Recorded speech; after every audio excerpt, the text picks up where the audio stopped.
Selamat pagi. Pada hari ini saya akan mempresentasikan tugas rekayasa perangkat lunak mengenai SDLC atau Software Development Life Cycle. Model RAD. RAD atau Rapid Application Development adalah model proses pembangunan perangkat lunak yang tergolong dalam teknik inkremental atau bertingkat. RAD menekankan pada siklus pembangunan pendek, singkat, dan cepat. Waktu yang singkat adalah batasan yang penting untuk model ini. RAD menggunakan metode iteratif atau berulang dalam mengembangkan sistem di mana working atau model bekerja. Sistem dikonstruksikan di awal tahap pengembangan dengan tujuan menetapkan kebutuhan atau requirement user. RAD mengadopsi model waterfall dan pembangunan dalam waktu singkat dicapai dengan menerapkan komponen basic construction. Berikut adalah gambar dari model RAD. Kelemahan dalam model RAD, yaitu model RAD membutuhkan sumber daya yang besar, terutama untuk proyek dengan skala besar. Proyek bisa gagal karena waktu yang disepakati tidak dipenuhi. Sistem yang tidak bisa dimodularisasi tidak cocok untuk model RAD. Resiko teknis yang tinggi juga kurang cocok untuk model RAD. Berikut adalah model iteratif. Iteratif model memiliki spesifikasi khusus di dalam industri software. Model ini sering digunakan dalam kondisi seperti requirement system dan desain harus jelas dan mudah dipahami. Persyaratan umum harus didefinisikan, namun nanti akan ada request baru untuk penambahan fungsi pada saat sistem sedang berjalan. Teknologi yang sedang digunakan dalam pengembangan software bisa diganti apabila teknologi baru yang lebih bagus.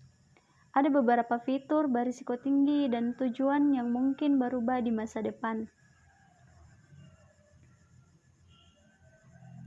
Kelebihan dari iteratif model SDLC.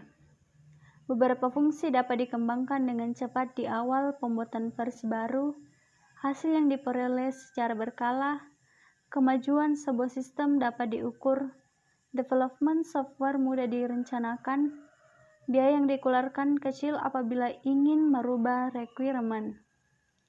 Testing yang debugging selama proses iterasi lebih mudah. Analisis resiko yang lebih baik. Mendukung perubahan requirement, waktu operasional yang lebih tingkat, cocok untuk proyek besar.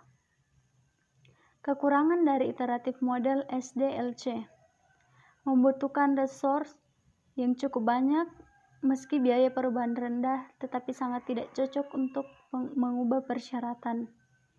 Memerlukan perhatian manajemen, permasalahan sistem arsitektur, dan desain mungkin akan timbul karena tidak semua persyaratan ditentukan di awal pengembangan sistem.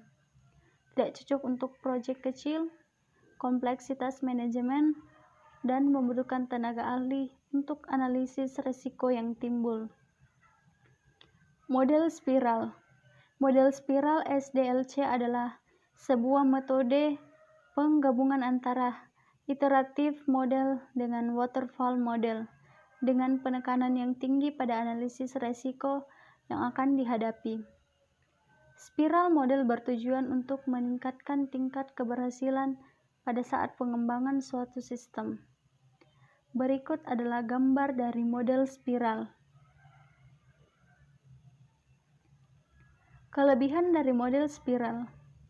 Perubahan kebutuhan dapat diakomodir. Persyaratan dapat diketahui lebih akurat. Pengguna dapat melihat sistem awal.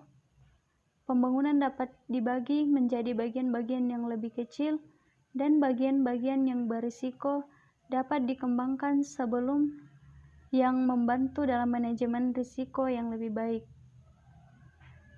Kekurangan dari model spiral. Manajemen lebih kompleks. Akhir proyek mungkin tidak diketahui di awal. Tidak cocok untuk proyek-proyek berisiko kecil atau rendah dan bisa menjadi mahal untuk proyek-proyek kecil. Proses yang kompleks dan spiral mungkin berlangsung tanpa batas. Sekian presentasi dari saya. Terima kasih.